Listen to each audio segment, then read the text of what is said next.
하나님 말씀 로마서 12장 16절 말씀을 보겠습니다.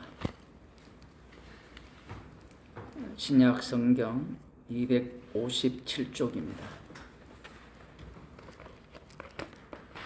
제가 읽어 드리겠습니다. 서로 마음을 같이하며 높은 데 마음을 두지 말고 도리어 낮은 데 처하며 스스로 지혜 있는 채 말라. 아멘. 에베소서 4장 3절을 보겠습니다.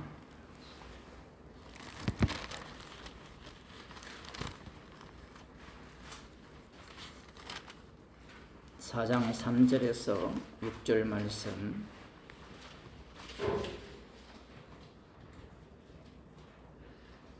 평안에 매는 줄로 성령의 하나 되게 하신 것을 힘써 지키라. 몸이 하나이요 성령이 하나이니 이와 같이 너희가 부르심의 한 소망 안에서 부르심을 입었느니라. 주도 하나이요 믿음도 하나요 세례도 하나이요 하나님도 하나이시니 곧 만유의 아버지시라. 만유 위에 계시고 만유를 통일하시고 만유 가운데 계시도다. 아멘. 하나님의 말씀은 하나님의 말씀입니다. 인간의 말이 아니죠.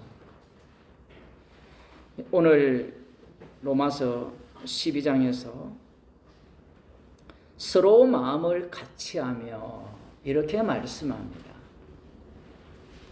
서로 마음을 같이 하라는 거예요.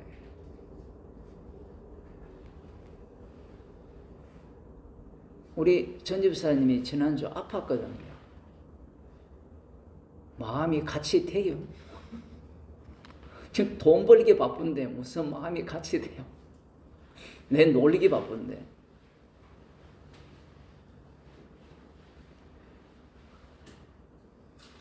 서로 마음을 같이 한다는 것은 우리들이 생각하는 것과 다릅니다. 방금 에베소서 4장에서 우리가 본 바와 같이 몸이 하나라 하잖아요. 몸이 하나. 이거 굉장히 중요합니다.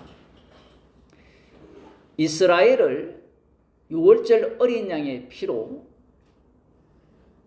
구출하시면서 창조하신 자들이 하나님의 장자예요. 장자는 한 사람뿐입니다. 여호수아 전쟁에서 아간이 범죄할 때 하나님께서 범죄한 자만 죽이면 되잖아요. 그렇지 않습니다. 범죄하지 않는 자를 먼저 죽여버립니다. 구약에도 이미 이것들이 다 그림자로 증거되고 있어요. 문제가 무엇이냐면 오늘날은 종말이죠.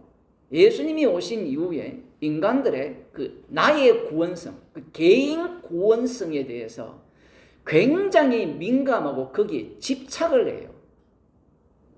우리 세대만 보더라도 우리 윗세대는 가족 공동체가 그런대로 뭐라고 할까요? 인정을 받는 세대였죠. 그런데 지금은 어떻습니까? 물론 이것이 미국에서 넘어오고 유럽에서 넘어오고 돈과 이렇게 연동이 되거든요. 돈이 많으면 많을수록, 과거에도 돈이 많으면 많을수록 개인 중심이 되죠. 오늘날은 돈이 일반 사람들한테 다 퍼졌어요. 한국 같은 경우에는 뭐 눈떠보니 선진국이었고 눈떠보니 후진국이 된지 모르지만 다 먹고 살잖아요. 못 먹고 살면 국가에서 어쨌든 도와주잖아요. 물론 거기에 누락이 되는 사람들도 있지만 야가 빠진 사람은 다 챙겨 먹습니다. 순진한 사람들은 그냥 누락이 되어서 자살하는 경우도 있지만 이 개인 구원에 대해서 많은 사람들이 강렬하게 강렬함을 보여주는 겁니다. 종말이 되면.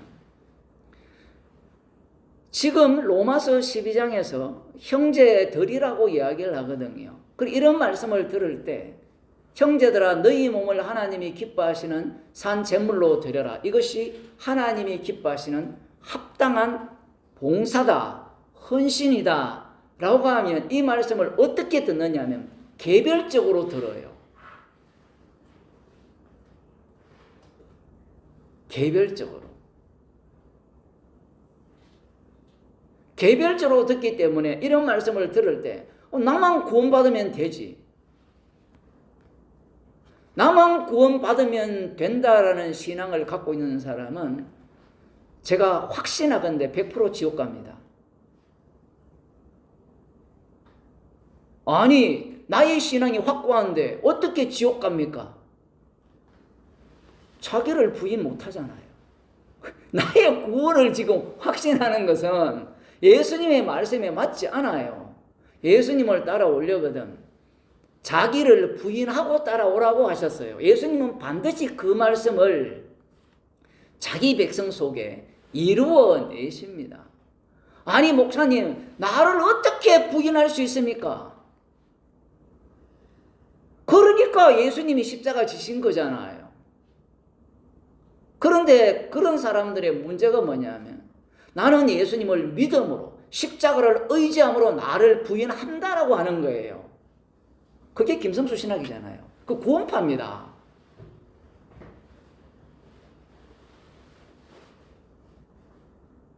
구원파들의 특징이 뭐냐면 박용기 목사라는 사람도 있는데 말씀 운동하는 동네인가 그런데 말씀을 내가 장악하려고 해요.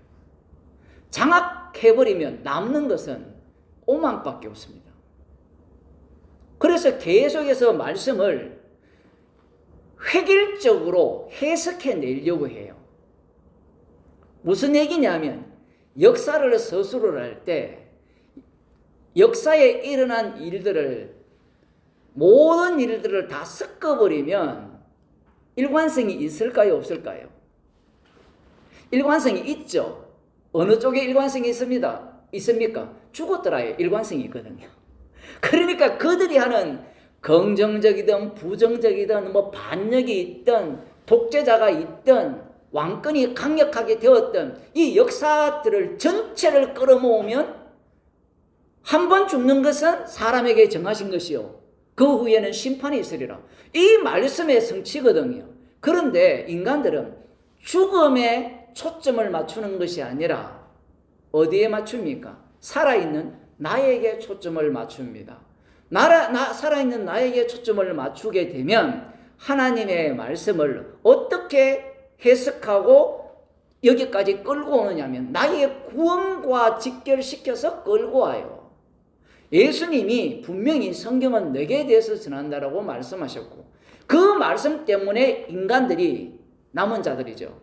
하나님의 말씀을 사모하는 자들, 말씀대로 살아가는 자들, 하나님 중심, 성전 중심, 그리고 말씀 중심인 그들이 예수님을 십자가에 못 박아 죽여버립니다. 말씀은 우리를 비켜가요.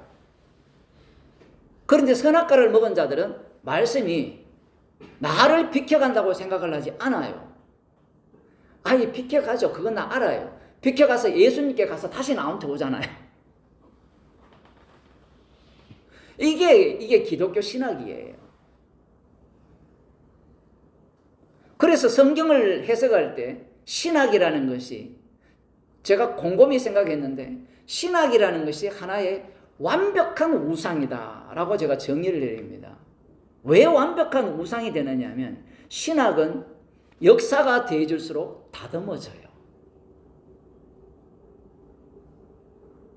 왜 다듬어지느냐 하면 그 시대에서는 그것이 최고의 신학이에요. 그 뭣도 모르는 인간들이 지금 이 시대에서 과거 신학을 보니까 수준이 낮고 옛날에 그 나무로 불 피우는 것은 후지고 그건 자기 생각이에요. 그 시대에서는 최첨단 과학이죠. 양자의 세계를 발견한 것보다 더 뛰어난 세계입니다. 그런데 인간들은 얼마나 교만하고 오만하냐면 자기 입장에서 그 지식들을 다 끌어모아서 판단하고 해석을 해요. 성경을 해석을 할 때도 방금 말씀드린 바와 같이 성경은 복잡하거든요. 일관성 있게 끌어낼 수가 없어요. 아이 목사님 십자가로 해석이 되지 않습니까? 그 말은 맞아요. 그 십자가로 해석이 된다라는 것은 일관성 있게 못 끌어낸다는 말이에요. 우리는 거꾸로 해석을 하거든요. 성경은 십자가 중심의 신학이다라고 하면 십자가 중심으로 성경을 다 해석할 수 있다라고 생각을 해요. 그런데 여러분이 말씀을 보면 어때요? 십자가로 해석하는 자체가 번번이 부정당합니다. 그래서 신학이라는 것이 왜 우상이 되느냐면 다듬고 다듬다 보면 자기의 그 신학적 논리에 맞지 않는 것은 다 빼버려요. 그 요한계시록과 안 맞거든요. 신학 그 내용을 다 나열해서 들어오면 더하거나 뺐어요. 뺀 것은 명확하잖아요. 신학에 성경을 다 담을 수 있습니까? 없습니까? 없죠. 그 인간들이 하나님을 얼마나 멸시하고 조롱하느냐면 성경 이것으로는 구원을 주기가 불가능하다 생각해요. 성경으로는. 왜냐하면 그 구약을 깨고 있던 바리새인과 서기관들이 예수님을 죽였잖아요. 그러면 성경이 구원을 얻기에 합당합니까? 합당하지 않습니까? 분명히 하나님의 말씀은 하나님의 감동으로 되어가지고 구원을 얻기에 합당하다 했거든요. 디모데후서 3장 16절에. 문제가 뭐였습니까? 성경은 십자가에 못 박히시는 예수님의 몸을 증거해요. 이게 얼마나 무서운 얘기냐면 하나님께서 말씀으로 천지를 창조하셨어요. 여러분 성경의 흐름을 좀 꿰뚫고 있어야 돼요. 말씀으로 창조를 하시니까 말씀으로 창조된 세계는 모두가 다 보여지는 세계였죠. 보여지는 세계에서 선악과를 먹게 되니까 하나님의 말씀을 인간들은 자기 말로 해석을 해요. 그 자기 말로 해석을 하는데 어떻게 해석을 하느냐 하면 자, 여자를 산자의 의미로 바꿨잖아요. 그러면 그 언어로 끝나는 게 아니라 그 언어가 나중에 자녀를 낳잖아요. 자녀를 낳는데 아들을 처음에 낳았을 때 가인이라고 하잖아요. 하나님이 말씀으로 천지를 창조하시고 말씀을 주니까 이 말씀을 해석한 자들이 그 말씀에 의해서 태어난 아들을 갖고 그 아들이 이 말씀의 성취라고 해석을 해요. 근데 이것으로 끝나는 게 아니라 그게 아님이 드러났잖아요. 아님이 드러나니까 역사를 통해서 이스라엘을 통해서 하나님께서 어떤 방식을 취하느냐면 율법을 줍니다. 율법을 줘요.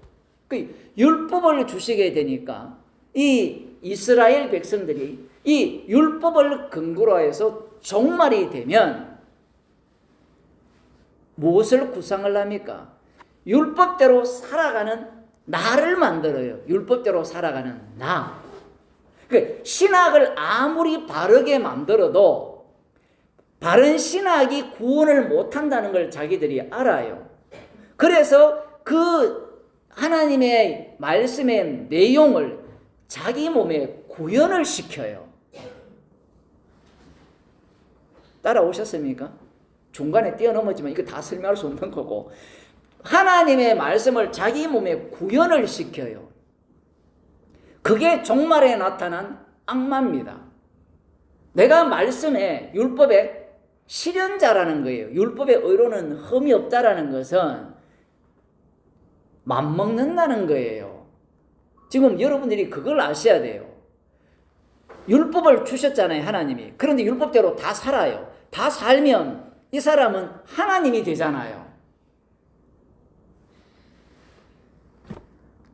하나님이 주신 율법을 다 지킨다는 것은 하나님이 되고, 구약에서도 너희들을 하나님이라고 하거든요.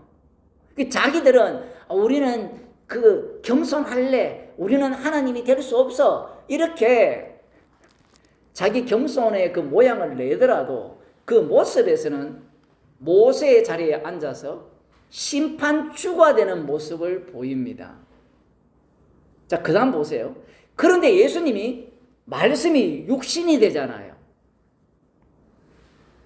쉽게 말하면 지식, 정보가 육신이 돼요. 이게 말이 안 되는 게, 율법은 지키면 복을 받고 안 지키면 저주를 받는다라고 말씀을 하셨지, 이 율법이 육신이 되는 경우는 없어요. 거기에, 성경에는, 구약에는. 그런데 예수님은 인간에게 맞추어서, 하나님은 육신으로서 그 말씀을 완성을 합니다. 그 육신과 육신의 싸움이에요. 내가 말씀대로 살아가는 인간이고, 예수님은 내가 말씀의 성취자가 되는 거예요.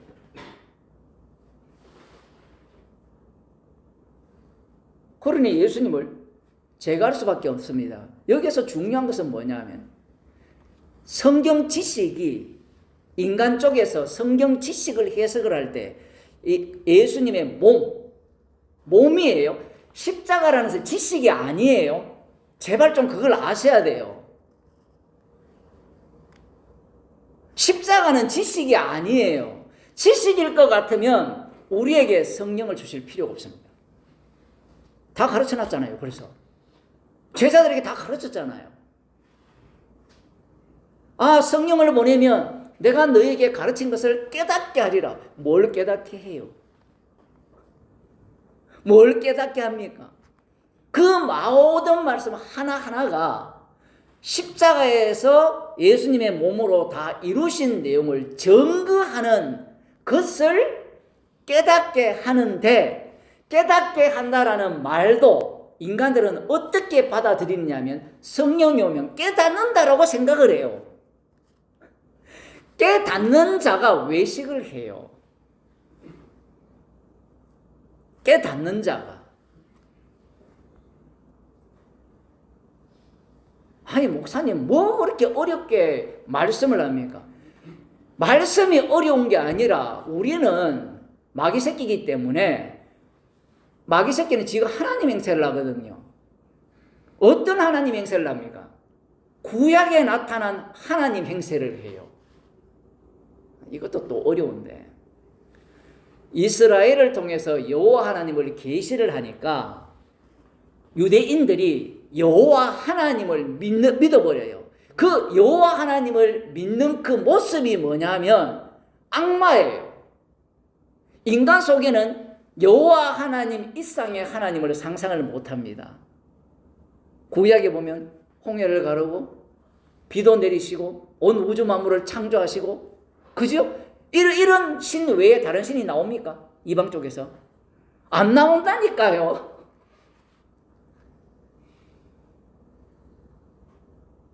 바로 그것이 우상이 되는 겁니다.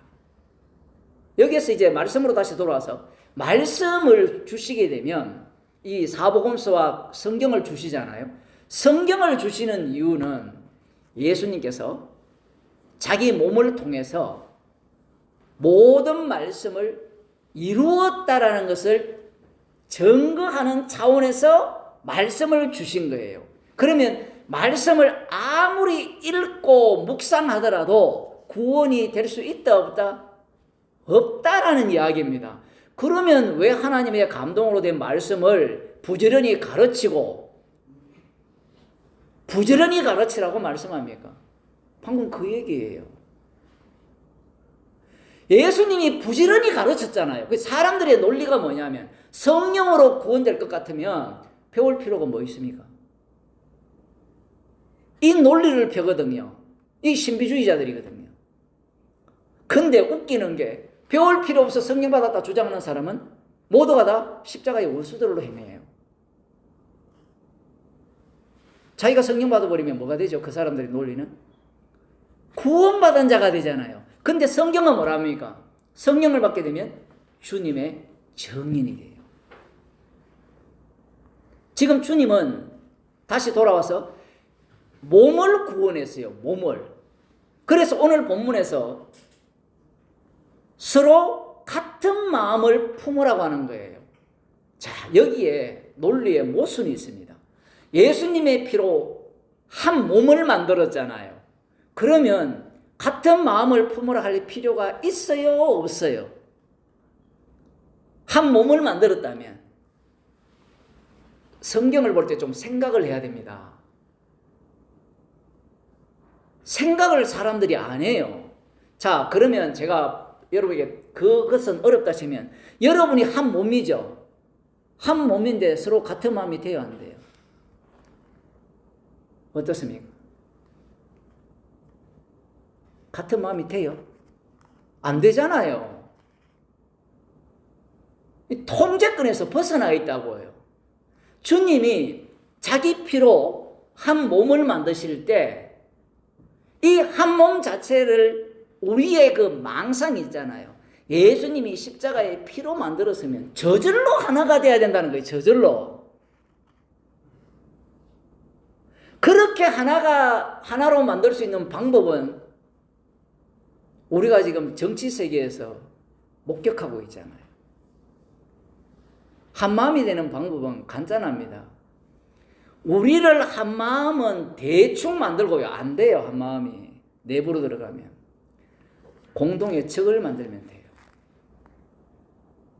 공동의 적.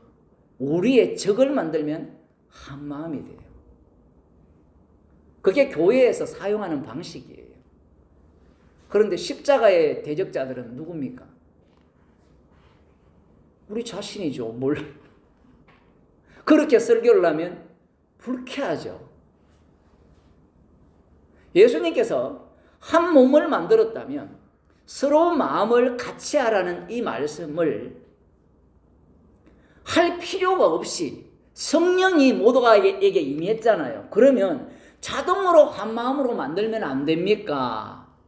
라는 이 악마적 사고죠. 이 악마적 사고가 마태복음 4장에 나오는 네가 하나님의 아들이면 마땅히 이래야 된다는 거예요.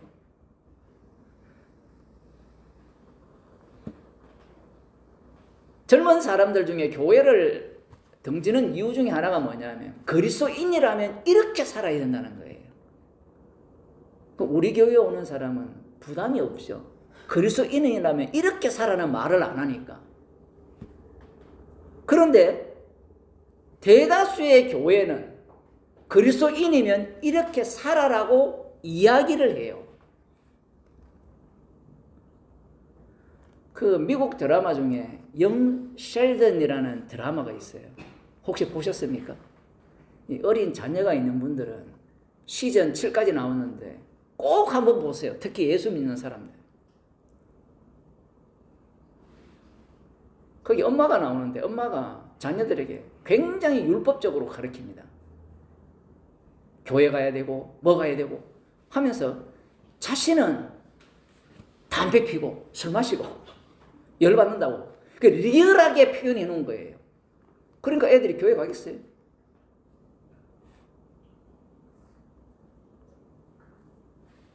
교회가 무너지는 이유는 거기에 있어요. 이율배반적인 복음은 나오지 않고 법만 나오죠. 법만 나오기 때문에 계속해서 갈등을 하다가 그 법을 통치하는 사람에게서 벗어나면 어떻게 되겠어요? 지 마음대로 살죠.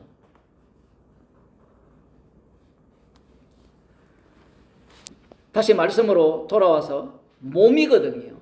예수님의 피로 만드신 몸이라면 한 마음이 되어야 되는데 당연하다라고 표현을 하는 게 아니라 서로 같은 마음을 가져야 된다라고 하는 겁니다.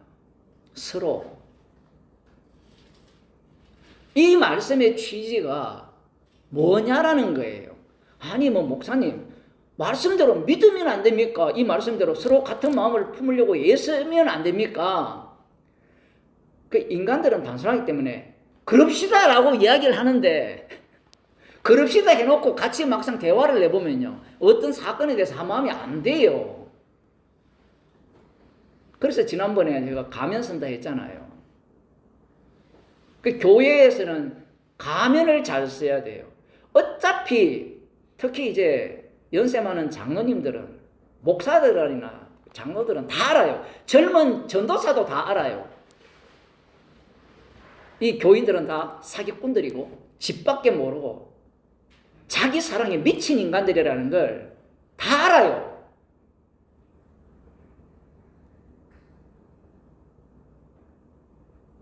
제가 확인 안 해도 되죠. 그러니까 목사들이, 그 장로들이 교회에서 목사를 뽑을 때 말씀이고 자식 이런 거 필요 없습니다.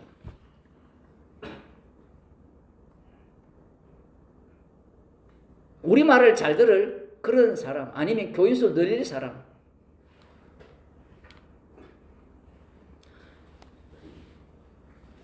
요한복음 17장을 보겠습니다. 오늘이 여기에서 마지막 시간인데 마지막이 되면 왜 이래 설레는지 모르겠어요. 마지막이 되면 떠나갈 사람 떠나가고 항상 17장을 보면 예수님께서 기도를 하십니다. 예수께서 이 말씀을 하시고 눈을 들어 하늘을 우러러 가라사대 아버지여 때가 이르러 사오니 아들을 영화롭게 하사 아들로 아버지를 영화롭게 하옵소서. 이건 굉장히 중요한 내용입니다. 아들을 영화롭게 하사 아버지를 영화롭게 해달라는 거예요. 그 요한복음은 이 다른 마태, 마가, 누가 복음을 총 정리했다라고 보셔도 과언이 아닙니다. 마태복음에서는 아들을 영화롭게 해서 아버지를 영화롭게 한다, 이런 논리가 잘 나오지가 않아요. 그런데 요한복음으로 가게 되면 예수님께서 아들을 영화롭게 하사 아버지를 영화롭게 해달라고 합니다. 자, 그러면 여기에서 질문을 하겠습니다. 여러분이 답변을 하셔야 돼요, 속으로. 영화롭게 한다라는 것, 아들의 이 영화롭다는 건 영광이거든요. 그럼 이 영광이 무엇입니까? 한번 속으로 답변해 보세요. 이 영광은 하나님의 영광이잖아요. 그러면 하나님의 영광이 무엇입니까? 라고 한번 상상을 해봅시다. 상상이 아니라 성경 구절을 여러분이 다 아니까. 하나님의 영광을 위해 살아야 된다는 말을 다 들었잖아요. 하나님의 영광이 뭡니까? 정답이 나와버렸어요. 기적인데. 이 인간들이 하나님의 영광이라는 용어를 쓰면 뭘 상상하느냐 하면 하나님은 보면 죽어. 눈이 부실 정도로 번쩍번쩍여. 이런 걸 상상을 해요. 자, 그런데 부처의 영광성과 하나님의 영광성이 같습니까? 다릅니까? 절간에 좀 가보세요. 아니면 유튜브 보시든가. 신들의 영광성이 동일하잖아요. 후광이 비치고 아무나 근접할 수 없는. 교회를 30년, 40년, 50년 다니고 목사가 되더라도 이 영광이 뭔지를 몰라요. 하나님의 영광? 이야기를 하면 십자가와는 동떨어져 있다라고 생각을 해요.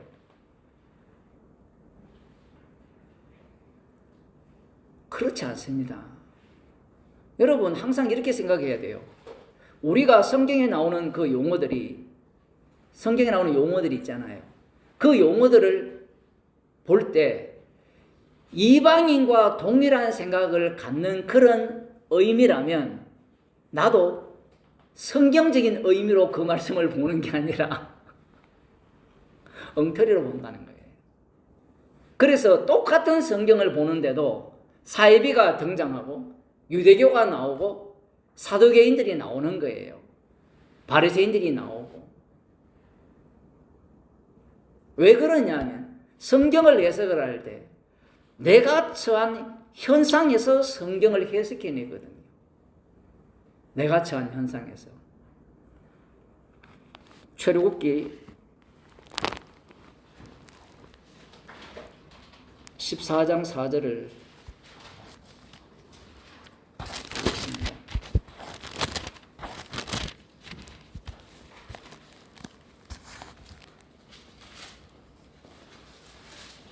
14장 4절입니다.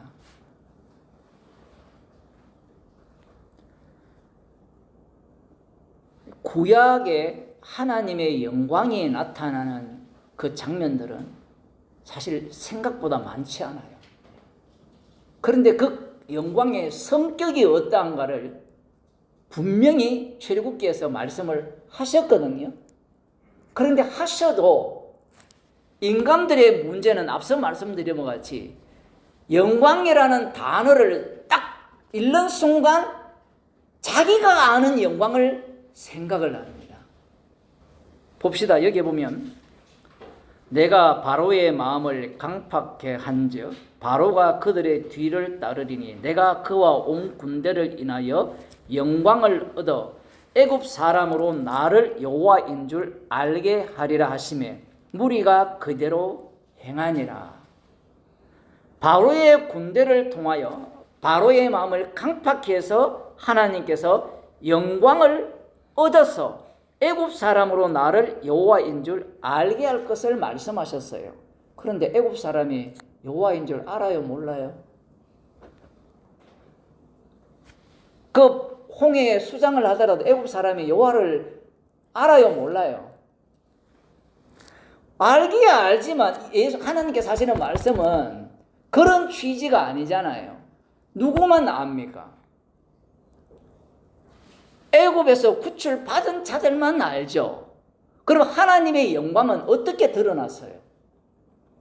이런 말씀을 볼 때 우리는 단순히 바로를 강팍해 해서 바로가 그들의 뒤를 따라서 그와 그 군대를 인하여 그 군대를 하나님이 홍해 바다에 수장을 시키잖아요. 그래서 영광을 받는다라고 할 때 우리는 성경을 읽을 때 여기에서 잘라 먹어요.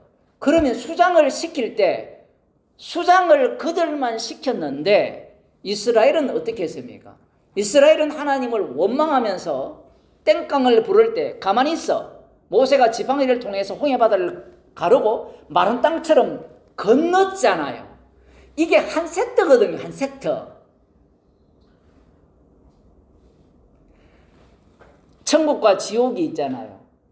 그럼 천국만 이야기하면 사람들이 무슨 생각을 하느냐 하면 지옥을 빼요.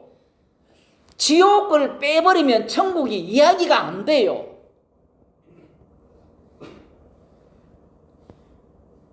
지금 하나님의 영광을 어떻게 나타내느냐 하면 강팍해 해서 그들을 홍해바다에 진멸시킴으로 하나님의 영광성을 나타냅니다.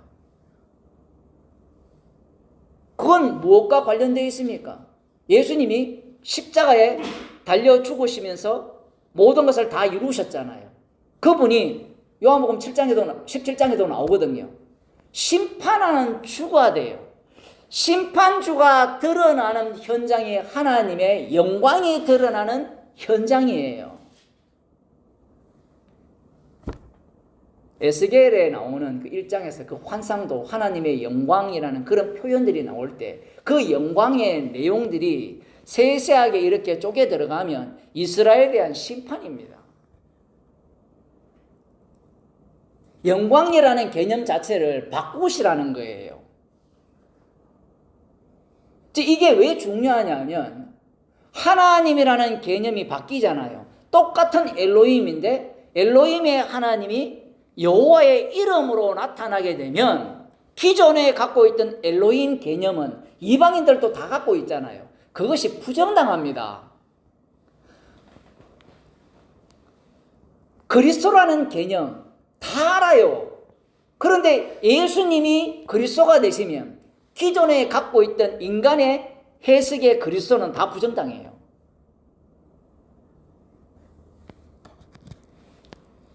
(18절을) 봅시다. 17절로 보면 내가 애굽 사람들의 마음을 강팍케 할 것인지 그들이 그 뒤를 따라 들어갈 것이라. 내가 바로와 그 모든 군대와 그 병거와 마병을 인하여 영광을 얻으리니. 이야, 놀랍죠? 지옥을 통해서 영광을 받으시는 분입니다. 그래서 지옥은 영원해야 됩니다. 인간이 생각하는 하나님의 영광은 뭐예요? 지옥이 없어야 돼요.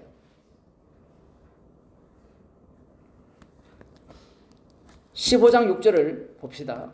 구약을 지금 영광이 나오는 그 구절들인데 15장 6절을 보면 여호와여 주의 오른손이 권능으로 영광을 나타내시니이다. 여호와여 주의 오른손이 원수를 부수시니이다. 원수를 부수신다. 이것을 영광을 나타내는데 그럼 이스라엘은 뭐예요? 이게 중요합니다. 이스라엘이 출애굽 이후에 광야 생활 동안 그 시내산에서 율법을 받잖아요. 성막도 받고 출발한 지 며칠이 못 가요. 며칠 못 가서 가나안 땅을 정탐을 하는데 하나님께 반역을 하죠. 우리가 두목을 세우고 애굽으로 돌아가자 하잖아요. 이스라엘 전체가 애굽이라는 것을 드러내는 과정입니다. 그러면 그들은 어떻게 애굽에서 홍해 바다를 마른 땅처럼 걷느냐라고 물으신다면 하나님의 영광성 때문에 그래요. 저쪽은 심판이고 너희들은 긍휼이고. 그러면 긍휼로 구원해 놓으면 인간들이 뭐라고 생각하겠어요? 하나님은 우리를 통해서 영광을 받으실 거다. 맞지? 그래서 광야에서 진멸해 버립니다. 하나님의 영광을 위한 이스라엘이에요. 이걸 다르게 표현하면 하나님의 이름을 위한, 여호와의 이름을 위한 이스라엘이고, 다르게 표현하면 언약을 위한 이스라엘이에요. 지금 영광을 이렇게 표현하고 있습니다. 계속해서 조금 더 봅시다. 16장 7절. 아침에는 너희가 여호와의 영광을 보리니 이는 여호와께서 너희가 자기를 향하여 원망함을 들으셨습니다. 우리가 누구간데 너희가 우리를 대하여 원망하느냐. 만나를 내리시는데 이것이 여호와의 영광이라는 겁니다. 그러면 사람들이 문자대로 이야기하면 와, 만나가 여호와의 영광이네? 맞아요. 만나가 어떻게 내려졌습니까? 그들이 원망을 했잖아요. 원망한 그들에게 하나님께서 만나를 주신 거예요. 예수님께서 자신이 만나라고 하셨잖아요. 하늘에서 온 산떡이라 하셨잖아요. 산떡을 주셨다라는 것은 그 속에 무엇이 담겨 있습니까? 하나님의 영광이 담겨 있어요. 지금 요한복음 7장에 나옵니다. 산떡이 주어졌다는 것은 하나님의 그 예수님이 대신 심판을 받으시고 대속물이 되시고 대속물 되신 분이 죄를 용서하시고 그에게 생명을 주신 거잖아요. 이 자체가 하나님의 영광이라는 겁니다.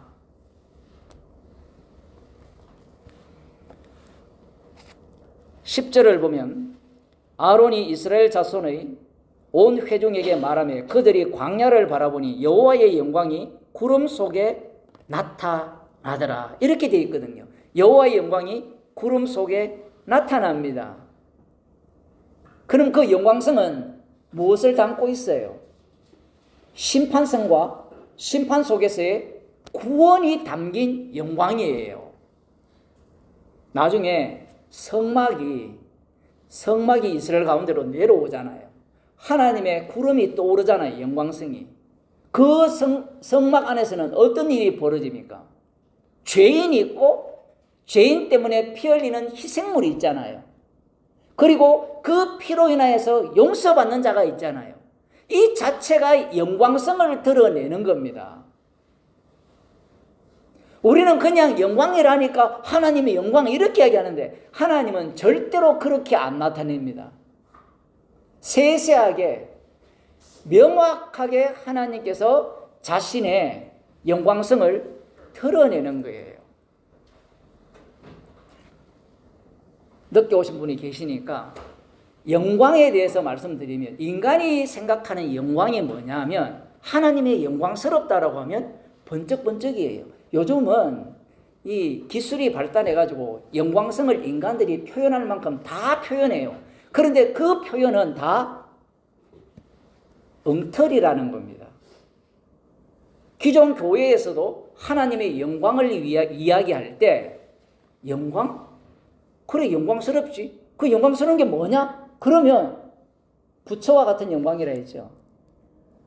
유튜브에 영광 쳐보세요. 아니면 인터넷에 요즘 GPT가 발달해가지고 그록입니까? 그록3 무료로 배부한답니다. 앞으로 여러분 그거 다운받아서 신학을 하시고 교회 올 필요도 없고 설교를 들으시고 생각하는 이제 그 AI니까 고민을 해가지고 답변을 준답니다. 그 영광을 쳐보세요. 모든 인간이 생각하는 그 영광이 나와요. 그런데 하나님의 영광은 그렇게 나타내지 않고 바로의 군대를 진멸하시면서 영광을 나타내고 그리고 홍해의 바다를 마른 땅으로 건너가게 하심으로 영광을 나타내요. 그럼 이 영광이라는 것은 내용을 담고 있어요. 내용을. 어떤 내용을 담고 있는가 하면 하나님께서 강팍해 하셔서 심판하신 내용도 담겨 있고 이스라엘 같은 경우에는 긍휼히 여기셔서 그들의 죄를 용서하시고 구원하신 영광이 담겨 있어요. 그러면 이 영광은 반드시 한 세트여야 된다고 말씀을 드렸고 그 세트가 천국과 지옥이에요. 지옥에서 하나님의 영광이 나옵니다. 인간들은 들으면 불쾌하거든요. 지옥에서 어떻게 하나님의 영광이 나옵니까? 지옥이 있어야만 예수님이 지옥에 내려가신 내용이 담기죠. 그리고 그 지옥에서 예수님이 저주를 받음으로 말미암아 자기 백성이 어디로 옮겨졌습니까? 천국으로 옮겨졌거든요. 인간들은 이 한 요소를 삭제하려고 해요. 지옥을 삭제하겠다는 것은 십자가를 삭제하겠다는 거예요. 그런데 요한계시록에 보면 보좌가 어떻게 되어 있느냐면 하나님과 어린 양의 보좌예요.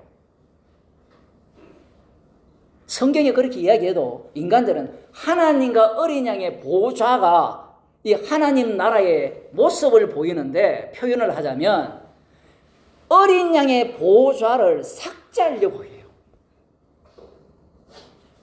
삭제하고 하나님의 보좌를 돋보이게 하려고 하는 겁니다.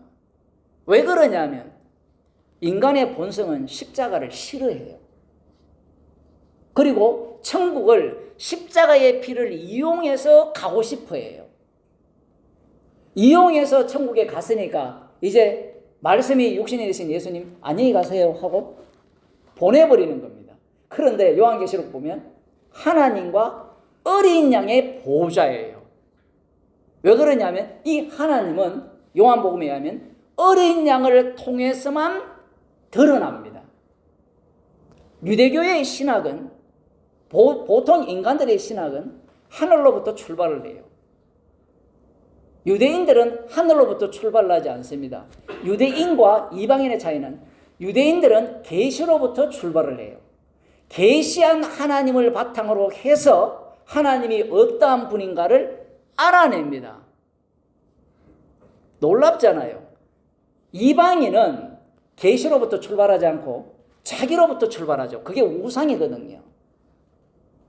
내가 좋아하는 아이돌이 따로 있잖아요. 우상이. 내가 만드는 거거든요. 이 우상의 특징은 내가 바라는 모양, 내가 소망하는 거지만 이스라엘의 하나님은 계시를 통해서 나타내는데 그 다음이 중요해요. 예수님은 계시를 통해서 자신을 나타내신 분이라고 생각을 하잖아요. 그런데 예수님은 이 유대인들의 해석법을 다 부정해버립니다. 부정하면서 내가 바로 진짜 하나님의 아들이고 내가 진짜 하나님의 아들이니까 이 아들을 통해서만 아버지를 나타낼 수 있다라는 거예요. 일반 신학에서도 그런 얘기 하거든요. 아들이 하나님이니까 그 하나님을 통해서 아버지를 계시한다 할 때 사람들은 무엇을 빼버리냐면 아들을 통해서 아버지를 계시하게 되면 기존에 있던 하나님은 다 우상이 돼요. 지금 기존 신학이 다 엉터리라는 겁니다. 기존에 있던 여호와가 우상이 돼요. 지금 교회가 제가 그 페이스북에 제 쇼츠를 올려놓으니까 예수고 나발이고 정광훈부터 처리해라 이렇게 이야기하는데 주의 이름이 누구로부터 모독을 받는지 모르겠어요. 그런 사람들의 신학이 뭐냐 하면 예수님을 통해서 아버지를 계시를 할 때 아버지를 부정하는 예수님을 통한 아버지 계시라고 생각지 않아요. 유대교를 준 이유가, 이스라엘을 만드신 이유가 우상 하나님의 실체가 뭐냐면 유대교라는 거예요. 무슨 얘기냐면 이방인들은 계시 없는 하나님을 만들었잖아요. 그런데 유대인들은 계시 있는 하나님이잖아요. 계시 있는 하나님은 참 하나님이잖아요. 근데 참 하나님을 믿는 자들이 예수님을 죽여버려요. 그래서 이 참 하나님 자체가 우상이 돼요. 지금 요한복음 17장은 그 얘기를 하고 있습니다. 자, 하나님의 영광성이 시내산에서 나타났거든요. 시내산에서 나타날 때 나타나는 모습이 불의 모습이에요. 불타는 모습. 그 불타는 게 불사르지 못한다면 그게 두렵습니까? 안 두렵습니까? 안 두렵죠. 그건 영광이 아니에요. 불은 불대로 논다면 그건 의미가 없죠. 놀랍게도 모세에게 가시덤불이 있는데 불이 타는데 가시덤불이 타지 않아요. 이것이 하나님의 영광성이거든요. 이걸 미리 보여주는 이유는 이스라엘 백성 가운데 성막이 자리를 잡습니다. 성막은 시내산에 계시던 여호와 하나님이 이스라엘과 동행하는 거예요. 동행을 하게 되면 하나님의 영광이 그들 가운데 거하게 되는데 그 영광 속에는 하나님이 모든 것을 불사른다라는 내용이 담겨 있어요. 그러니까 불살라져서 심판받지 않을 인간은 없습니다. 그래서 시내산에서 미리 보여줍니다. 누구든지 내 허락 없이 올라오는 자는 다 죽이겠다는 거죠. 그게 하나님의 영광성입니다. 놀랍게도 모세만 올라왔는데 하나님께서는 이스라엘 가운데 함께 하시면서 하나님의 영광성을 드러냅니다. 마치 가시덤불이 있는데 불이 붙었어요. 가시덤불이 안 타요. 그게 이스라엘의 현재성입니다. 그것이 바로 하나님의 영광성이에요. 그런데 만일에 이스라엘 백성들이 우리는 성막이 있으니까 절대로 하나님이 우리를 치지 않을 거야 라는 논리를 펴는 순간 하나님의 불이 나와서 그들을 불살라버립니다.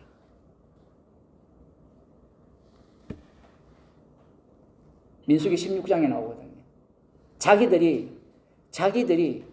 자기들도 하나님으로부터 구출을 받았고 족보로 따진다면 너 아론이나 모세나 서로 사촌지간이거든요. 별거 없어요. 그래서 나대다가 어떻게 됐습니까? 땅이 갈라지고 성전에서 불이 나와서 그들을 불살라버립니다.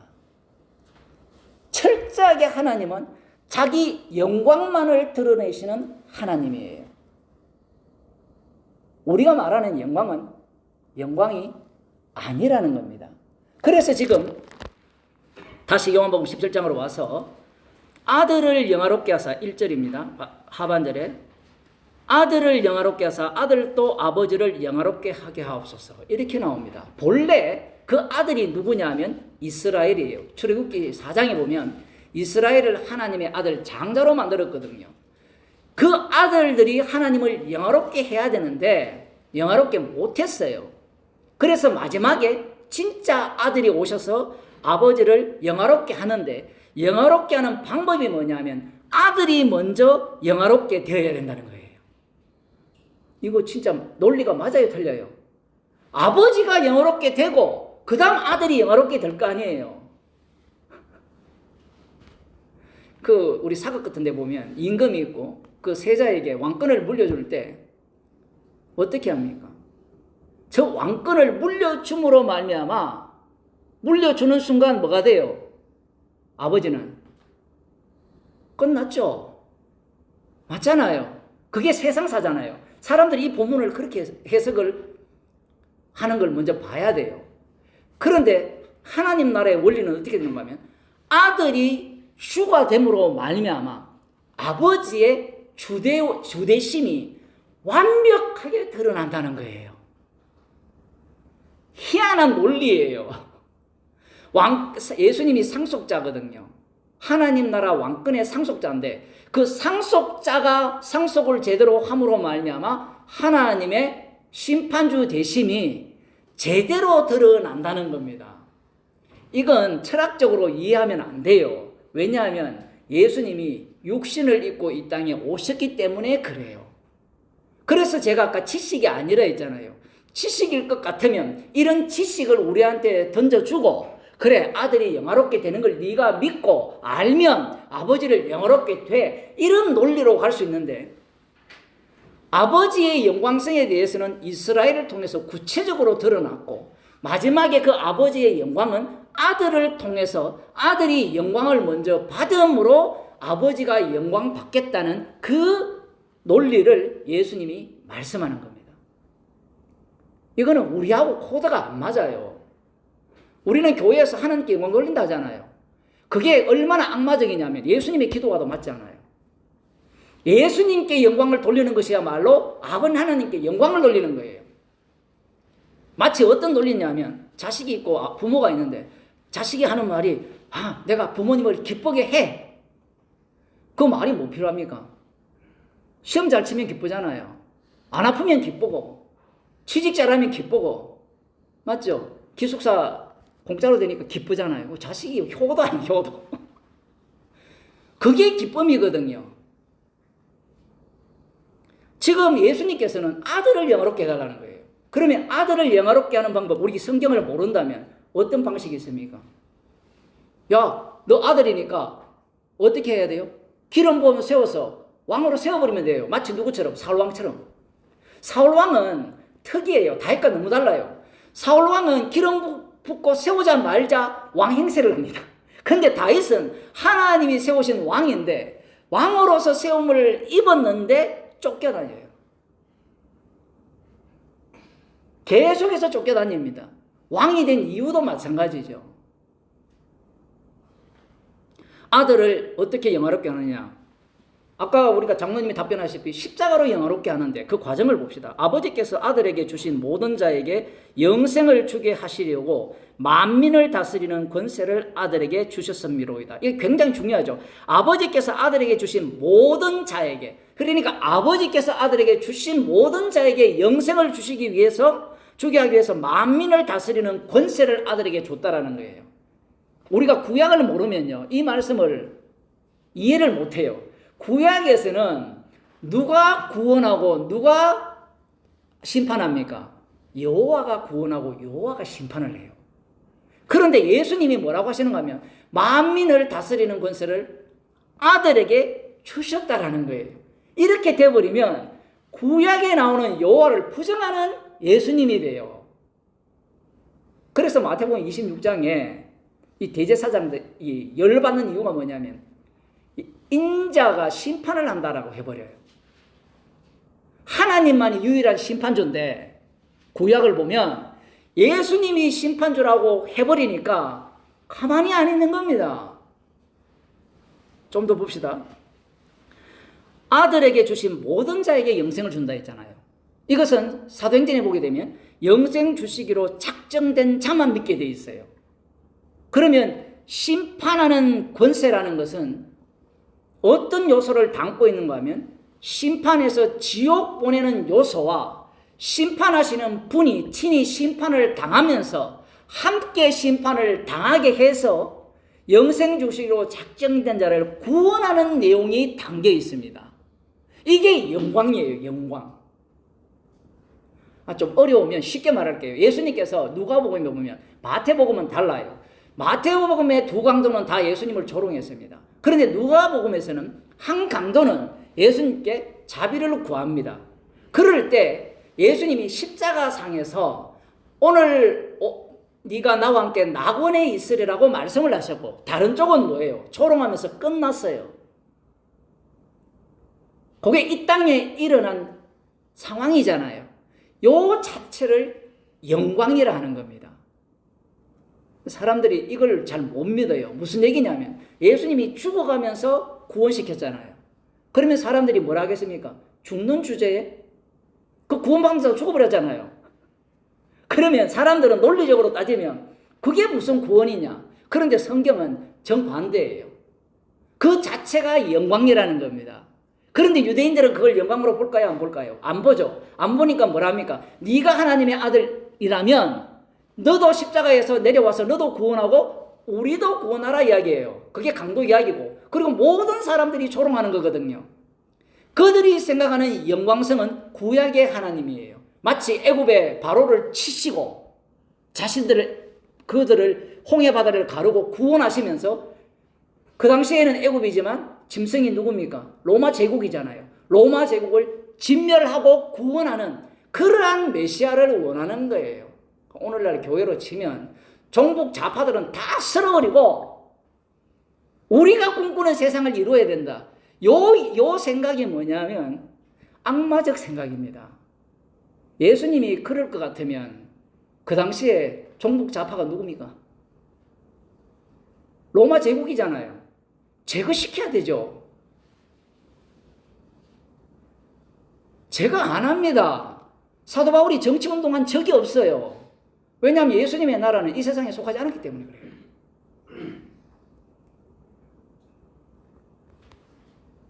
그들은 영광을 어떻게 보느냐 하면 아들을 영화롭게 하사 아버지를 영화롭게 해주세요라는 이 기도를 어떻게 빼버리는가 하면 아들을 영화롭게 하는 것을 삭제해버립니다.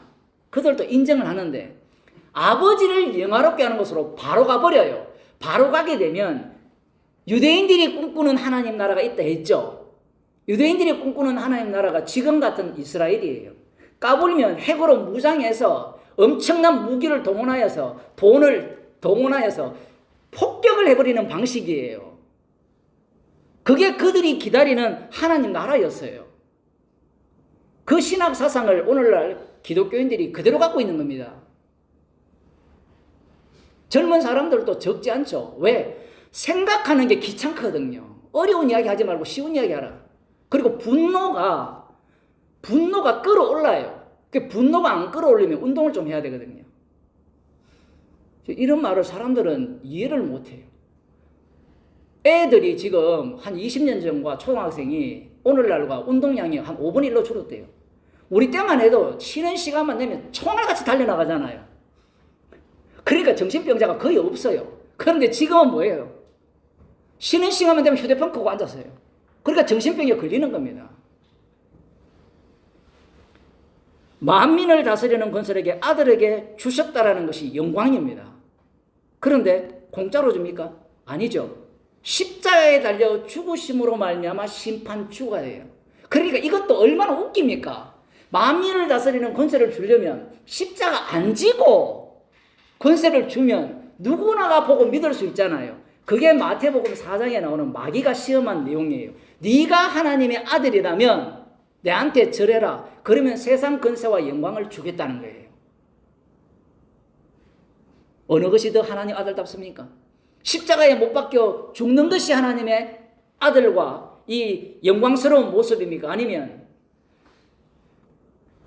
그 로마 제국을 꿇어 해가지고 그들을 모두 쓸어버리고 예수님의 나라를 세우는 게 영광스럽습니까?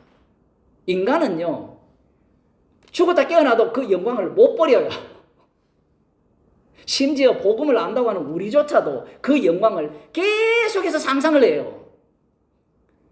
오죽하면 사도 바울이 지행 중에 개수를 하겠습니까? 왜냐하면 육이 있는 한 계속해서 인간은 그 악마성이 떠올라요. 악마적 사고가. 영생은 곧 유일하신 참 하나님과 그의 보내신 자 예수 그리스도를 아는 것이다. 안다라는 의미가 얼마나 이게 말이 안 되느냐 하면 베드로가 다 알았어요. 그런데 안다는 이 청위가 달라요. 똑같은 아는 건데 또 이거 원어 갖고 장난치는 인간들이 있는데 이 알미라는 것은 의미가 없어요. 즉 그 얘기를 하는 거예요. 알미라는 것이 의미가 없기 때문에 예수님이 성령을 보내줍니다. 성령을 보내주면 안다가 되는 게 아니라 죄인이 되면. 논리가 우리들의 논리는 뭐냐면 성령을 보내주면 안다 이렇게 되는데 성경의 논리는 알게 해줬는데 성령을 딱 보내주시니까 아는 것도 아무 소용없더라가 돼요. 우리의 몸 자체가 그렇잖아요. 이거 하면 안 된다라고 하는데 그 상황이 벌어지면 어떻습니까? 예? 그 지하철에 그 출퇴근 시간에 끼잖아요. 끼지면 이게 성추행 문제 이런 것들이 발생하잖아요. 그죠? 그래서 자기가 아무리 안 하려고 해도 밀어붙여 부딪히는데. 그럼 방법이 없어요. 제가 좀 이상한 예를 들은지 모르지만, 안 춥다 백날에도 밖에 어떻습니까 지금 영하 3도인데. 아버지께서 내게 하라고 주신 일을 내가 이루어 아버지를 이 세상에서 영화롭게 하여사오니. 이게 왜 어려우냐면 아직 십자가 지지도 않았는데 영화롭게 했다라고 해버려요. 완료성으로. 그래서 예수님의 언어는 시제를 초월해요. 시제를 초월하는데 시제를 하나하나 밟아갑니다. 그래서 성경의 언어가 어려운 거예요. 왜냐하면 주님 쪽에서는 시제가 자유로워요.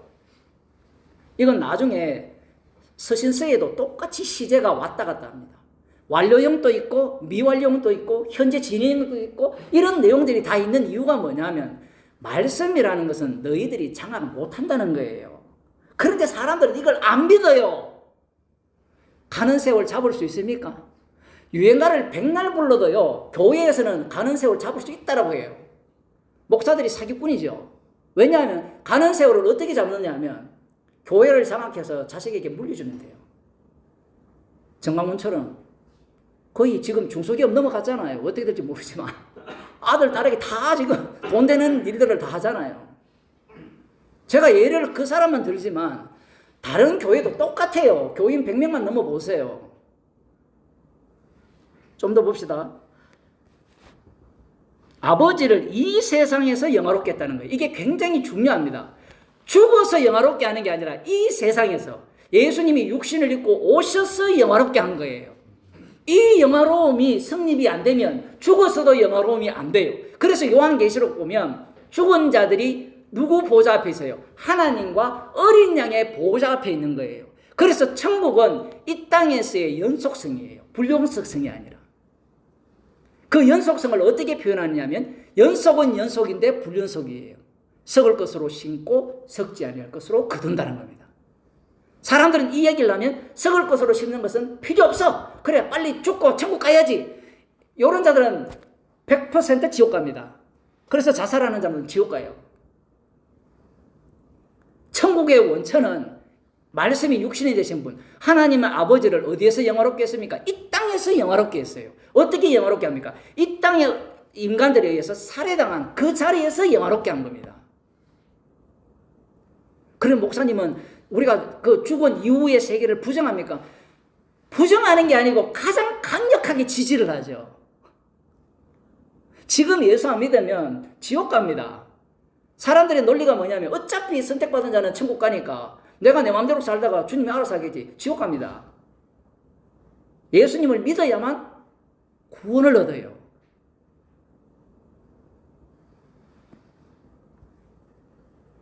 계속 보겠습니다. 창세전에 내가 아버지와 함께 가졌던 영화로서 지금 또 아버지와 함께 나를 영화롭게 하옵소서.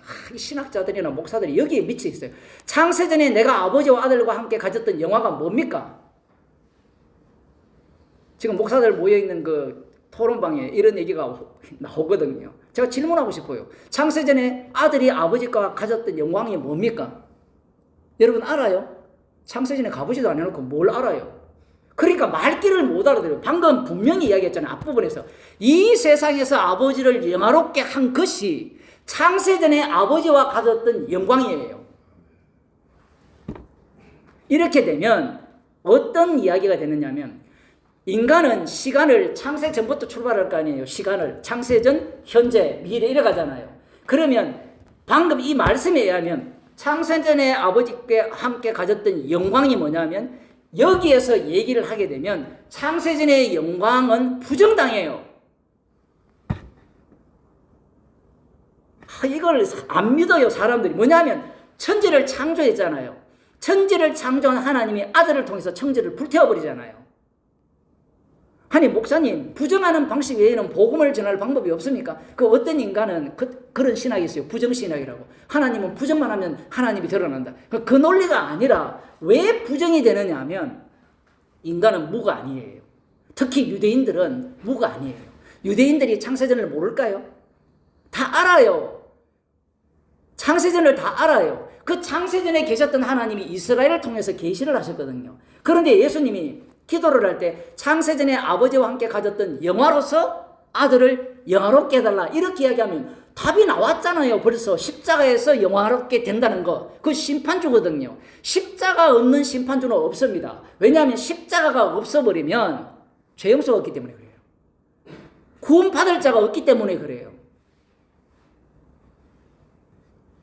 지금도 아버지와 함께 나를 영화롭게 하옵소서. 지금과 창세전을 일치시키는 거예요.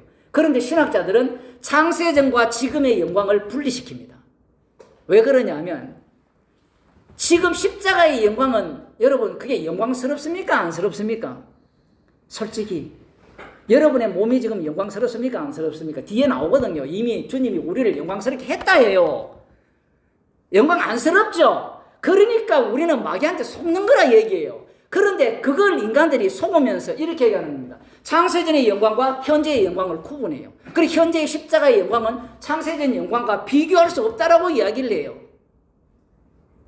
그리고 비교할 수 없죠. 비교할 수 없으면 그 영광이 뭐냐라고 설명해 보세요. 설명해 보면 예수님이 말씀하신 그 말씀의 밖을 넘어가요. 넘어가면 달리 말하면 성경을 넘어가면 다 뭐가 되죠? 우상이 됩니다. 이스라엘을 통해서만 나타나신 하나님 외에는 하나님이 없어요. 예수님을 통해서 나타난 하나님 외에는 하나님이 없습니다.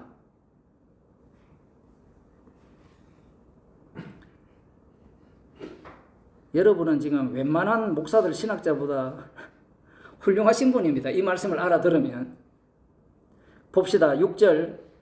내가 세상 중에서 내게 주신 사람들에게 내가 아버지의 이름을 나타내었나이다. 지금 제자들은요 못 알아들어요. 여기에는 또 누가 있어요? 가룟 유다가 있어요. 아버지의 이름을 나타냈다는데 제자들은 지금 하나도 못 알아들었어요. 3년 동안 동행해도.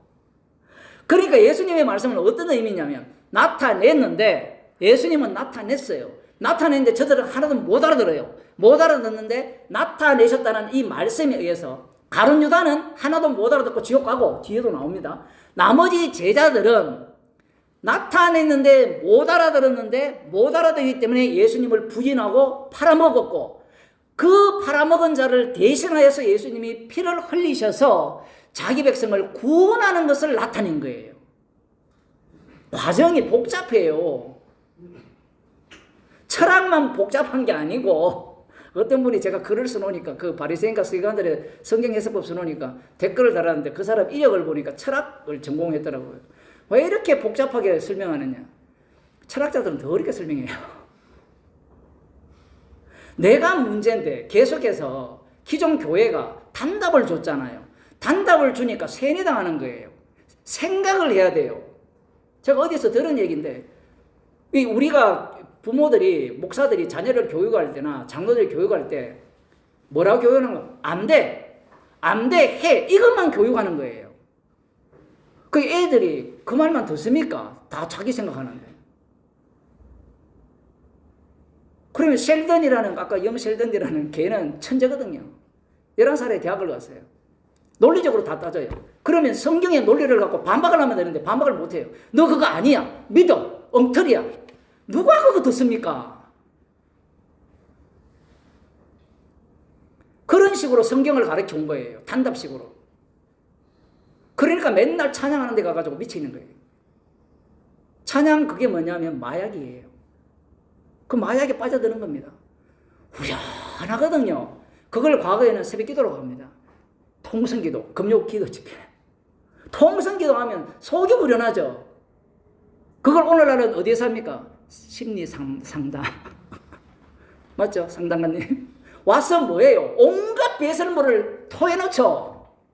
돈 안 들리면 여러분 찬양 집회 가든지 금요 기도회를 가시는데요. 새벽 기도회를 가시든지 그러면 정신병이 사라집니다. 저희는 아버지의 것이었는데 내게 주셨으며 저희는 아버지의 말씀을 지켰나이다. 와, 놀랍죠? 하나도 안 지키거든요, 제자들이. 근데 예수님의 십자가 안에서 이 모든 말씀을 다 이룹니다. 그리고 중요한 것은 저희들은 아버지의 것이었는데 내 것이다. 이런 이야기도 우리는 이방인이기 때문에 이 말에 대해서 별 관심이 없어요. 근데 유대인들 입장에서는 이스라엘은 모든 사람은 하나님의 것이었어요. 그런데 예수님의 것이 되어버리면 뭐가 됩니까? 하나님의 것이라고 주장하는 것이 부정당해요. 아니 그게 우리가 공존이 되지 않습니까? 라고 할 수 있는데 왜 안 되느냐 하면 한 사람은 두 주인을 동시에 못 섬겨요. 하나님을 섬기게 되면 예수님을 멸시하게 되고 예수님을 섬기게 되면 하나님을 멸시하게 돼 있어요. 양자 세계가 그렇잖아요. 빛을 연구했는데 입자라고 하는 순간 파동이 되고 파동이라는 순간 입자. 이거 안 돼요. 인간 세계에서는. 인간은요 지가 신이라고 아무리 우겨도 동시성이 안 돼요. 그래서 동시성을 할 수 있는 방법은 뭐예요? 망상이잖아요. 그걸 생각이라 하잖아요. 생각. 그 생각이 악마가 심어준 선악과의 지식이에요. 조금 더 봅시다. 7절. 지금 저희는 아버지께서 내게 주신 것이 다 아버지께로 온 것인 줄 알았나이다. 알기는 뭐 알아요? 하나도 모릅니다. 그리고 예수님은 십자가의 완료성을 갖고 기도하는 겁니다. 그 다음 나는 아버지께서 내게 주신 말씀들을 저희에게 주어사오며 저희는 이것을 받고 내가 아버지께로부터 나온 줄을 참으로 아오며 아버지께서 나를 보내신 줄로 믿었사옵나이다. 믿기는 뭘 믿어요? 엉터리로는 믿죠. 그죠? 그러니까 말씀을 줬다 했을 때 이 말씀도 마찬가지입니다. 말씀을 주시게 되면 말씀의 전문가가 돼야 되잖아요. 말은 맞아요. 그런데 말씀이 나오는 족족 십자가를 전 거예요. 사도행전을 보게 되면 내가 저희를 위하여 비옵나니 내가 비옵는 것은 세상을 위함이 아니요 내게 주신 자들을 위함이니이다. 저희는 아버지의 것이로소이다. 내 것은 다 아버지의 것이요 아버지의 것은 내 것이온데 내가 저희로 말미암아 영광을 받았나이다. 아니, 영광을 받은 적이 없는데 영광을 받았다는 거예요. 어떻게 받았냐면 제자들이 안 믿어요. 안 믿는 자체가 영광이 돼요. 어떻게 그게 영광이 됩니까? 지옥이 영광이 된다 했잖아요. 나는 세상에 더 있지 아니하오나 저희는 세상에 있사오고 나는 아버지께로 가옵나니 거룩하신 아버지여 내게 주신 아버지의 이름으로 저희를 보전하사 우리와 같이 저희도 하나가 되게 하옵소서. 지금 이 하나 때문에 여기까지 온 거예요. 하나가 되게 하옵소서. 서로 마음을 하나 되게 하라. 합치라. 같은 마음을 품어라. 이 얘기가 이 말씀에 근거하고 있습니다. 저희가 하나가 되게 해달라라고 하죠. 그리고 저희로 말미암아 영광을 받았다는 것이 어떻게 영광을 받느냐 하면 사도행전 이후에 성령 받은 자들이 복음을 전해요. 뭐 가장 간단한 예를 들면 스데반 집사님을 통해서 영광을 받았어요. 돌에 맞아 죽음으로 말미암아 영광을 받았어요. 그걸 다르게 표현하면 그 당시에 병 들려 죽은 사람도 있을 거 아니에요. 우리가 복음을 듣는다고 죽는 과정이 똑같습니까? 암 걸려 죽을 수도 있고 어떻게 죽더라도 영광을 받는 그 모습이라는 거예요. 하나가 되게 하옵소서. 하나. 여기에 나오죠. 어떻게 하나가 되느냐는 거예요. 어떻게. 그 뒤에 나옵니다. 내가 저희와 함께 있을 때에 내게 주신 아버지의 이름으로 저희를 보존하와 지켜사나이다. 그 중에 하나도 멸망치 않고 오직 멸망의 자식뿐이오니 이는 성경을 응하게 하려 합니다. 정말 희한한 말씀이죠. 예수님은 하나님이잖아요. 하나님이면 지옥 보낼 자를 만들면 됩니까? 안 됩니까? 안 되죠. 그죠? 예수님이 선택을 했잖아요. 그럼 지켜야 될 거 아닙니까? 가룟 유다조차. 그 안 지키는 것이 영광이라는 거예요. 구원 못 받게 하는 것이 영광입니다. 안 믿으시는 분위기죠. 왜 그러냐면 우리 자신이 하나님보다 더 위에 있어요. 그래서 부처 같은 우상을 만들어내는 겁니다. 부처는 대자 대비하죠. 거기에 미륵보살부터 시작해서 별별 그 자비한 인물들이 다 동원되잖아요. 절간에 가면. 그걸 천주교에서는 뭘로 만들었습니까? 성자들을 완전히 성자를 만들어서 성자께 기도하면 들어준다. 이렇게 바꾸는 거예요. 좀 더 봅시다. 13절. 그러니까 주님은 멸망의 자식은 안 지킵니다. 안 지킨다는 말은 철저하게 지옥 보낸다는 거예요. 지금 내가 아버지께로 가오니 내가 세상에서 이 말을 하옵는 것은 저희로 내 기쁨을 저희 안에서 충만히 가지게 하려 함이니이다. 내가 아버지의 말씀을 저희에게 주어사오며 세상이 저희를 미워하게 사오니 이는 내가 세상에 속하지 아니한 같이 저희도 세상에 속하지 아니함을 인함이다. 예수님이 세상에 속하지 않았기 때문에 미움을 받아요. 그런데 예수님이 제자들에게 성령을 주시게 되면 이 성령 받은 자들은 세상에 속하지 않아서 미움받아요. 그러면 사람들이 나 성령 받아서 나 세상에 안 속해서 이런 주장을 한다고 해서 미움받는 게 아니라 십자가에 피 흘리신 예수님이 주님이라는 이야기하는 것 때문에 미움을 받아요. 아니 목사님 그것만 이야기하면 미움받습니까? 그 말 속에는 무엇이 담겨 있는가 하면 우리 모두가 다 악마성을 갖고 있다는 것을 지적하는 거예요. 오늘 교회 왜 왔습니까? 손해되면 교회 옵니까? 잘 생각해 보세요. 손해 안 되기 때문에 온 거예요. 왜? 복음을 듣고 기쁘고 감사하고. 이게 악마성입니다. 안 믿으시는 분위기인데 나 손해가 된다. 오늘 교회 갔다가 복음 듣고 죽을지 모른다. 그러면 발길을 돌리겠습니까? 안 돌리겠습니까? 돌리죠. 우리는요, 설교자도 똑같아요.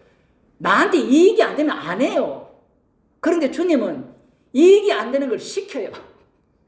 이익이 안 되는 걸 시켜놓으니까 인간들은 해석을 어떻게 하는가 하면 이익되는 것으로 해석을 해요. 여러분 아마 이런 마음이 있을 거예요. 내가 복음대로 듣고 복음을 들었으니까 주님이 나를 보호할 거라는 그 막연한 기대. 주님 절대로 보호하지 않습니다. 아까 보셨죠? 구약 이스라엘. 자기 영광을 위해서는 이스라엘을 눈 하나 깜짝하지 않고 진멸시켜버립니다. 아니 어렵게 요단강을 건너갔으면 아간 한번 생각해 보세요. 여러분 그 40년 광야를 지나왔고 애굽에서 나왔잖아요. 하나님이 아브라함과 이삭과 야곱에게 하신 맹세를 이루게 하기 위해서 인도했다면 좋은 말 하면 되잖아요. 얘들아 누가 그랬니? 내가 너희들 중에 하나 죽이려고 한다. 그러니까 죽이기 전에 빨리 나와. 그러면 되잖아요. 주님 그래 안 합니다. 일단 죽여놓고 뽑아요. 아니 죽이면 아예 악한 것도 죽여버리지. 안 죽여요. 다른 사람을 죽입니다. 15절 보면 내가 비옵는 것은 저희를 세상에서 데려가기를 위함이 아니요 오직 악에 빠지지 않게 보존하기를 위함이니라. 내가 세상에 속하지 아니한 같이 저희도 세상에 속하지 아니하옵나이다. 저희를 진리로 거룩하게 하옵소서. 아버지의 말씀은 진리니이다. 진리로 거룩하다. 아버지의 말씀은 진리다. 아버지의 말씀은 예수님의 육신입니다. 십자가로 거룩하게 해요. 그러니까 모든 성경 말씀은 십자가의 피능력을 증가하는 말씀입니다. 여기에서 예수님이 뭐라 기도합니까? 우리 같으면 빨리 천국 갔으면 좋겠다 하잖아요. 그런데 예수님은 세상에서 데려가기 위함이 아니라 여기에서 보존시키기 위해서. 보존하면 이들이 세상에 속하지 않았기 때문에 미움받고 핍박받는 그 상태로. 자꾸 이렇게 이야기하니까 나 핍박받아야 돼. 여러분 그 이야기가 내가 핍박자예요. 아파 보니까 그렇잖아요. 그죠? 내가 핍박자. 이게 동시성이 있다고요. 말씀은. 20절로 가서 내가 비옵는 것은 이 사람들만 위함이 아니요 또 저희 말을 인하여 나를 믿는 사람들도 위함이니 아버지께서 내 안에 내가 아버지 안에 있는 것 같이 저희도 다 하나가 되어 우리 안에 있게 하사 세상으로 아버지께 나를 보내신 것을 믿게 하옵소서. 이렇게 쭉 나옵니다. 그리고 예수님께서 이 제자들을 영화롭게 했다라고 말씀을 합니다. 여기에서 하나가 나와요. 그러면 어떻게 하나가 되느냐는 거예요. 그러면 우리는 논리가 성령을 받으면 하나가 되지 않느냐? 말은 맞아요. 말은 안 틀립니다. 성령을 받으면 하나가 되는데 그 성령을 인간이 또 정의를 내리죠. 성령을 정의 내려요. 성령이 뭡니까? 우리 다 물어볼까요? 그러면 우리는 알죠? 십자가 앞에 죄인 되게 하는 것이 성령이에요. 그러면 성령을 받게 되면 죄인으로 드러날 때 하나가 돼요. 한 마음이 돼요. 그래서 로마서 12장 시간이 많이 지났기 때문에 로마서 12장 16절을 다시 보면 서로 마음을 같이 하며. 아니 목사님 그러면 이 단어를 이 문장을 목사님 설교하듯이 하면 안 됩니까? 설교하듯이 해도 안 돼요. 이미 요한복음에서 이미 다 이야기해도 사람들은 어떻게 해석합니까? 십자가를 전가하는 말씀으로 해석하지 않고 예수님 빼고 하나님과 나와의 1대1 대응관계로 말씀을 본다는 겁니다. 주님께서 이미 예수 그리스도의 피로 화목해 된 자들입니다. 성도들, 로마에 있는 성도들. 그들을 불러서 한 몸으로 불러서 그래 한 몸이니까 잘 먹고 잘 살아 하나가 되어 이렇게 말씀하신 것이 아니고 성령이 역사하는 방식대로 말을 하는 거예요. 그 방식이 뭐냐면 서로 마음을 합쳐 하나가 되라 라는 식으로 율법적 언어를 통해서 성도들에게 던지게 되면 성도들은 이 말씀 앞에서 죄인으로 드러나요. 죄인으로 드러날 때 하나가 돼요. 여러분이요 각각 예를 들어 한번 해봅시다. 우리가 헌금을 한다 칩시다. 헌금을 하면 전심을 다해서 다 했다 칩시다. 하나가 될까요 안 될까요? 헌금하는 순간은 하나가 될지 모르지만 그 액수를 아는 순간 문제가 생겨요. 우리가 목격하잖아요. 우리가 이렇게 모인 지 한 2년 조금 넘었는데 헌금 하나도 안 하는 사람도 있고 복음한다면서 열심히 하는 사람이 있잖아요. 모를 때는 그렇다 치고 아는 순간 어떻게 돼요? 주님이 그 상황을 만든 거예요. 죄인이 돼야 되는데 말로는 계속 죄인 된다. 그래서 제가 이 지식이 필요 없다라고 이야기한 거예요. 6월절 어린 양의 피로 구출받은 거 누가 모릅니까? 그 지식 필요합니까? 필요하지 않습니까? 필요 없는 게 뭐냐면 물 없는 곳으로 가면 원망을 해요. 왜 그렇게 주님이 그곳으로 인도하느냐면 너희들을 구원한 이유가 6월절 어린 양의 피를 자랑케 하기 위해서 너희들을 구원한 거야. 그래서 성경에서는 계속해서 하지 말라와 하라는 말씀을 우리에게 하시는 겁니다. 그래서 16절에서 서로 마음을 같이 하며 이 말씀을 오늘 또 우리에게 하시는 겁니다. 기도하겠습니다. 하나님 아버지, 십자가에서 영광을 드러내시고 우리를 한 몸으로 불러주셔서 하나가 되라고 말씀하셨습니다. 이 말씀에 사로잡힌 자로 십자가 앞에서 죄인이 되며 십자가의 피 공로만을 자랑하는 주의 백성으로 살게 하여 주옵소서. 주 예수 그리스도의 은혜와 하나님 아버지의 크신 사랑과 성령의 교통하심이 십자가의 영광을 온몸에 고스란히 받은 자로서 십자가의 영광만 드러내기를 소원하는 주의 백성에게 축원하옵나이다. 아멘.